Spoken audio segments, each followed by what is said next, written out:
Yeah. I think all of it was. Huh?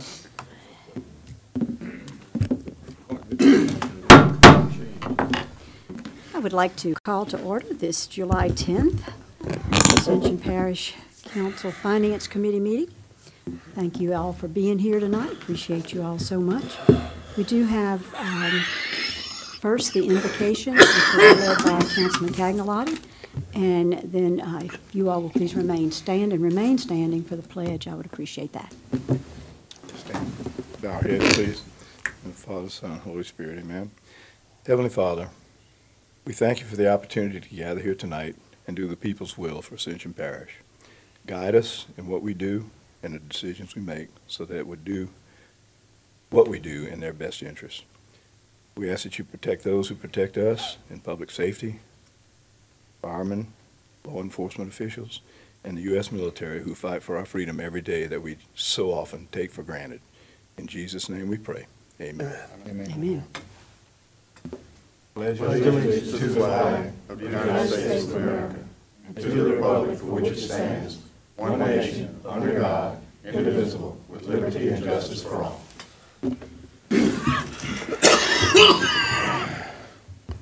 Madam Secretary, Councilman Turner is absent tonight, as is Councilman Kluot. Councilman Turner's working. Councilman Kluot is on vacation. Councilman Dempsey Lambert is also absent, and he is at work.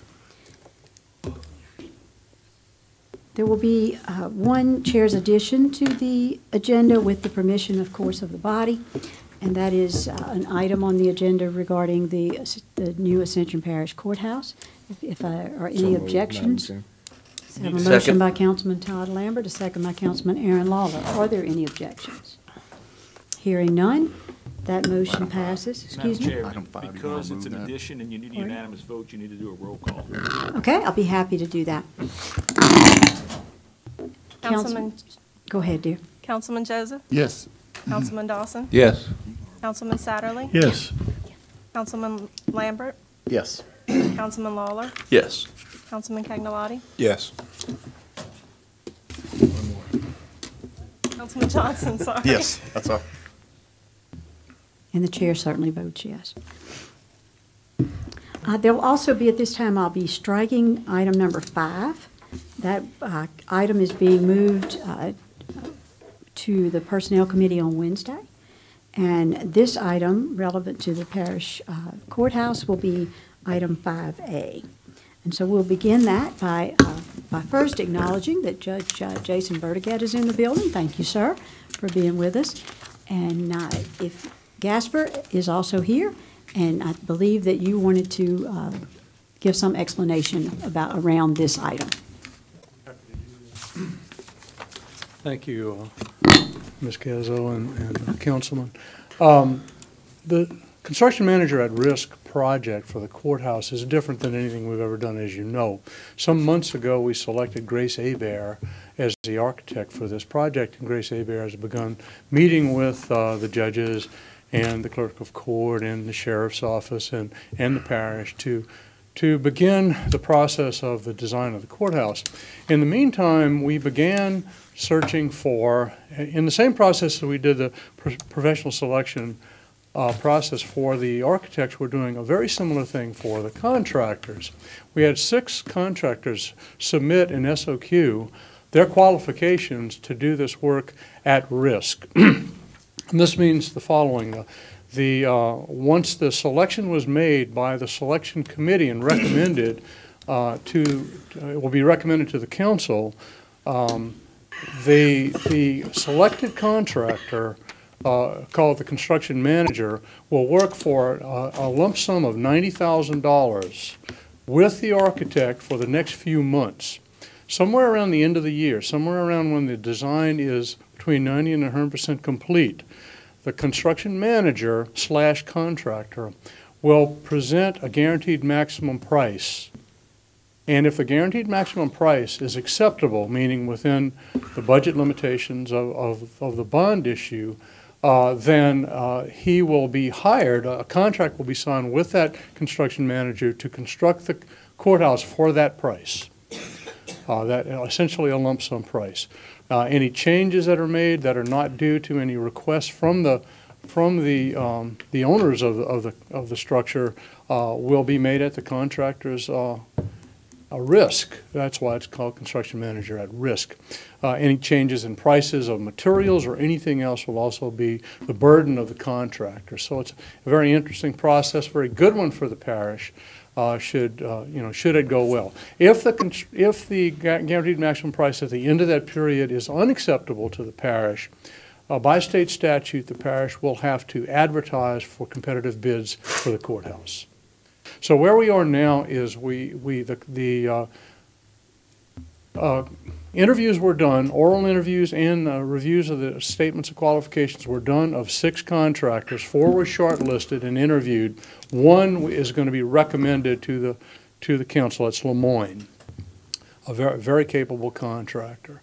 We're very, very pleased with that process and that selection. It was a very close one, by the way, but still we're very pleased with the outcome. That'll be, so tonight, I guess if you're considering anything, it's a $90,000 contract with Lemoyne to work with the architect for the next few months. So the budget for the courthouse construction is not on the table yet. It's not until such time as a guaranteed maximum price is presented. Make that motion, Madam Chairman, Second. that we go ahead with Lemoyne and, excuse me, send it to the full council. I have a motion by Councilman Todd Lambert, a second by Councilman John Cagnolotti to forward this on to the full council. Are there any questions? Mr. Dawson. Yeah, I'd just like to, if you don't mind, Gaspar, I saw a couple of these presentations, but would you just, I was impressed by the people that you had on the committee, and if you don't mind, not a lot of time, but talk about who represented the committee and, you know, how you felt about the presentations, the ones I saw. I saw Lemoyne, but I saw a few others. Sure. They were very The good. selection committee members Yeah, were headed by Ken Dawson, who was a chairman. Judge Vertigus was a member of the committee. Chad Lynch with the school board was a member of the committee. So was Jay Labar, who is an architect / contractor from Livingston Parish, actually, and who am I missing? Yes, thank you. Mike Petrola, who a local architect who we all know very well, a very capable architect. So those 5 members met several times to review the SOQs, scored them. Then once the contractors were shortlisted, they met again for the oral interviews, which we required. Now 4 contractors did oral interviews, presented oral interviews, oral presentations, and in the end, the scores were tallied, and Lemoyne was the highest score. Did you want to know who the other contractors were? no, that's good. Yeah, I just okay. wanted to give a But little background. quite capable contractors. Very pleased with response, by the way. Thank you. So, Excellent. Any other questions? Mr. Satterley. Thank you, Madam Chairman. And Gasper, Sure. I'm looking at the rankings, and thanks for identifying the judges. It looks like on both the SOQ and on the oral, the company selected Lemoyne was the top of the 4 that were rated. And if we actually take the sums and divide them by the number of judges, is a full 9-point difference. So you're not going to get a lot of grief out of me tonight. Right. I would like to know, maybe just out of curiosity a little bit, and I realize it still has to go to full council. Could you tell us maybe a little bit more about Lemoyne? I'm not overly familiar with them. Lemoyne, of the 4 contractors who submitted, probably had as many or more courthouse structures built than any of the others. I can't say that with absolute assurance, but they built a lot of courthouses. Can you give us a few examples for the record? Did Lemoyne do you remember any that Lemoyne did? They didn't do the Livingston courthouse, did they or not? Yeah. Some in Orleans. Right. Yeah, I'm sorry, I wasn't prepared to give you that. It's available, and I'll be Right. happy to send that to you. But Grace Hebert designed the courthouse in Livingston, which was visited by all our judges, and Lemoyne has done several courthouses and has worked in the past with Grace Hebert, so we're very comfortable with that relationship. Right, and so my other question is from a process standpoint, to be sure I understand it, this CMAR, Construction Management at Risk, that you're asking for, if it goes through the full council and approve, it's going to be $90,000 for 6 months to, as you said, this contractor will now work. If let's say Lemoyne is anointed with the architect, which we picked last time. I'm a little confused. At the end of that, though, then you said something about if it's within the $22 million that I guess is Well, bonded within out. whatever budget the council or the. But there'll be a court- separate analysis or vote Separate contract. and contract The- at the that point in time. Lemoyne, if the guaranteed maximum price is accepted, Lemoyne must be hired if it's an acceptable price. But we could say we don't accept it. You can say you don't accept it, then you have to go out for bids. Correct. Okay. In a And criteria. Lemoyne can bid on the project. Yeah.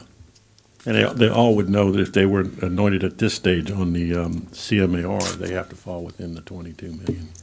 Well, if the 22 million is the established budget, that's really not clear to me. I know that I understand. numbers, the bond issue was for more than that. 22 million has been talked about as a construction budget, and that's what we're saying right now.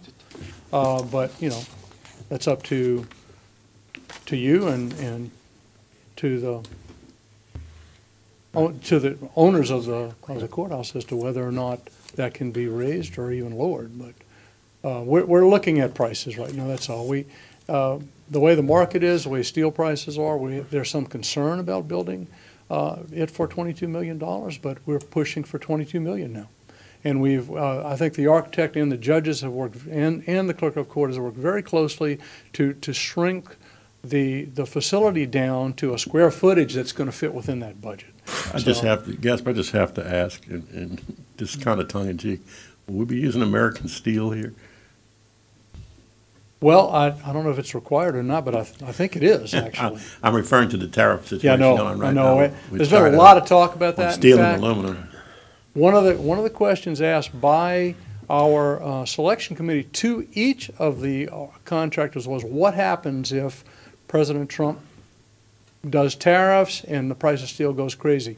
The answer is there are other options besides steel. You know, there's brick, there's tilt-up concrete construction. There's lots of other possibilities. So I understand. Well, maybe it wasn't as tongue in cheek as I thought. Thank you, Madam Chairman. That's all I have. You're quite welcome. Any further questions? Mr. Lawler? Thank you for being here. Sure. CMAR, I'm not too familiar with this process. Does it basically eliminate contractor-initiated change orders? Is that how that works? If they accept that price, if we accept the price? Yes, it eliminates change orders unless the change is instigated by the owner. Yes. So if the owner decides, no, we want a little more storage over here, we want a little more square footage here, we want something different from what was included in the guaranteed maximum price, that could result in a change order. There is a 3% contingency built into the $22 million budget. It's part of that budget. So there's a 3% we can play with if we need to do that. I know now is not the time for it, but I would love to be able to sit down with you one day and you educate me more on the CMAR, because it seems like a pretty good deal for the parish on other projects, and I don't know if we can use it on other projects, if there are reasons that we can and can't, but it seems pretty interesting, especially from the perspective of if it doesn't come in at a price that we all agree on, you can always go out to bid. Correct. You've wasted some time then, but you still have a complete 100% design facility that's ready to. Then you have to prepare advertising documents, but other than that. Well, I'd love to sit down and learn more about CMAR one day. Anytime. Thank you. Sure. Any other questions, gentlemen? Gaspar, thank you so much. Absolutely. Judge Verdigetz, do you have any comment you would like to make? I think Gaspar hit everything, and I need that, unless you have questions for me, I'll be happy to answer them, but it was a pretty thorough selection process, they were all good contractors.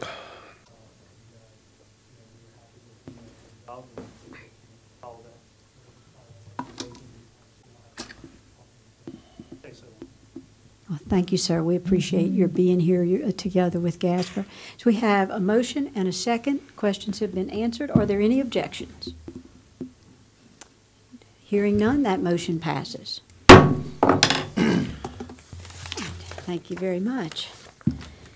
Next item on the agenda, item number 6, the renewal of a contract with Dr. Matthew Gamble, jail psychiatrist, for a not-to-exceed amount of $24,000 Christy Burnett, Health Unit.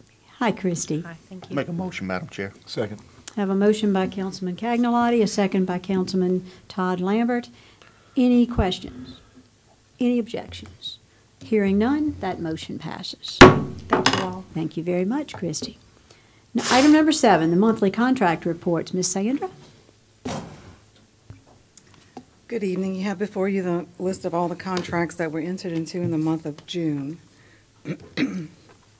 On page 2, I want to bring to your attention the first cooperative endeavor agreement. That amount is $100,000. That was a little bit of a typo. Which item did you say? It's on page 2. Oh, page 2 is Number 1, cooperative endeavor agreement for the litter abatement program.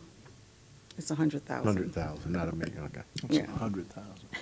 Gotcha. We were willing to pay I $1 was gonna million to question get you rid of the on litter. Yeah. That was $1 million each. That's some expensive litter. Yes, indeed. Any further questions, gentlemen? Hearing none. Thank you, Ms. Thank Sandra. you.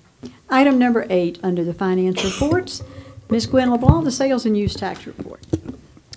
Good evening. You have before you your sales and use tax report. This is based on collections during the month of May, based on the April sales. You can see that all your 3 sales taxing districts are a little down, but compared to the budget, they're still a tick above it. And on the second page, you can see where all the sectors were down, with the exception of consumer retail, which was basically even.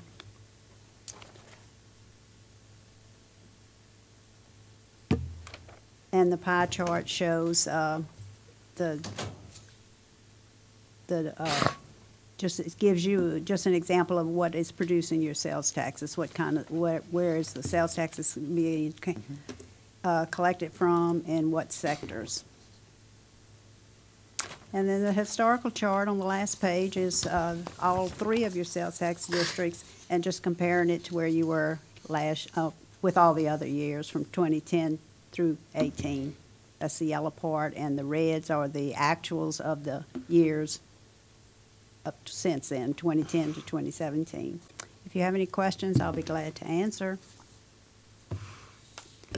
Gentlemen, are there any questions? All right, hearing none, we'll move along to the number 9, the revenue and expenditure report. Miss Amanda. Good evening. Before you are the reports for the month of May 2018. Revenues are at 33.50%. Page 2 expenditures are at 38.80% at 42% of the year. Page 3 are charts that compare year-to-date revenue and expenditure for both operating and capital to the budget. Page 4 and 5 gives you a brief explanation of the funds that are highlighted on page 1 and 2 that are under the budget for revenue and over the budget for expenditures by 5% or more. And the last page reflects all checks that were issued in the month of May that were over $100,000, and the total is $4,498,462.72. If you have any questions, I'll be happy to answer.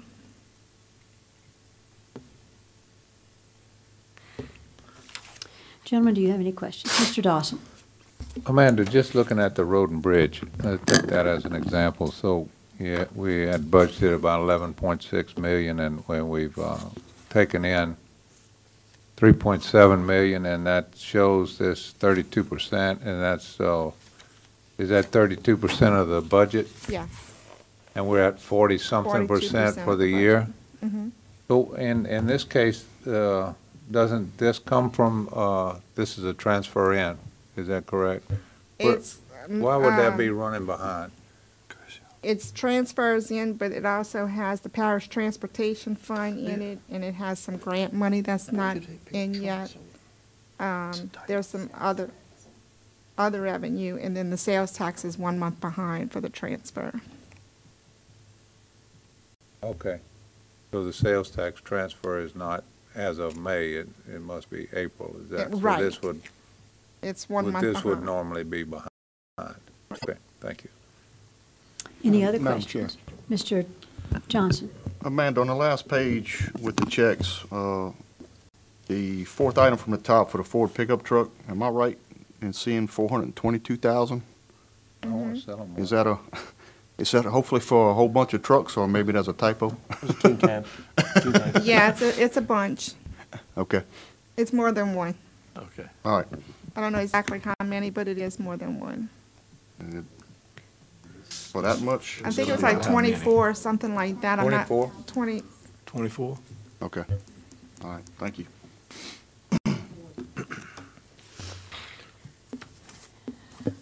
Okay. Any other questions? Hearing none, we will move along. Thank you, Ms. Amanda. Item number 10, bid items. To accept the lowest responsive bid as follows. Ms. Jones? On June 20th, 2018, the purchasing department received one bid for 3M street road name signs. After review, the Department of Public Works and the purchasing department recommend accepting the lowest responsive bid submitted by Traffic Control Products and to authorize the parish president to enter into any applicable agreement or contract for this material.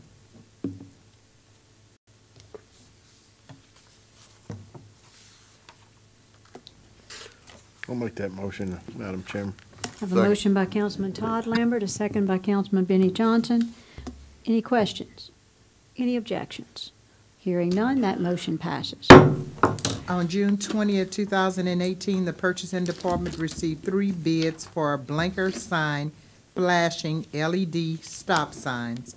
After review, the Department of Public Works and the purchasing department recommend accepting the lowest responsive bid submitted by TAPCO and to authorize the parish president to enter into any applicable agreement or contract for this material. Motion, Madam A Chairman. motion by Councilman Todd Lambert, second by Councilman John Cagnolati. Any questions? Any objections? Hearing none, that motion passes. I only have one comment. I appreciate that blinking sign. Thank y'all so much. The one that we have at the end of Seabrook Road is very, very helpful. Okay, I don't think there's any other items that we need to discuss, so the chair would entertain a motion to adjourn. And Mr. Cagnolati has made that motion. It has been seconded by Mr. Johnson, and we are adjourned. Thank you.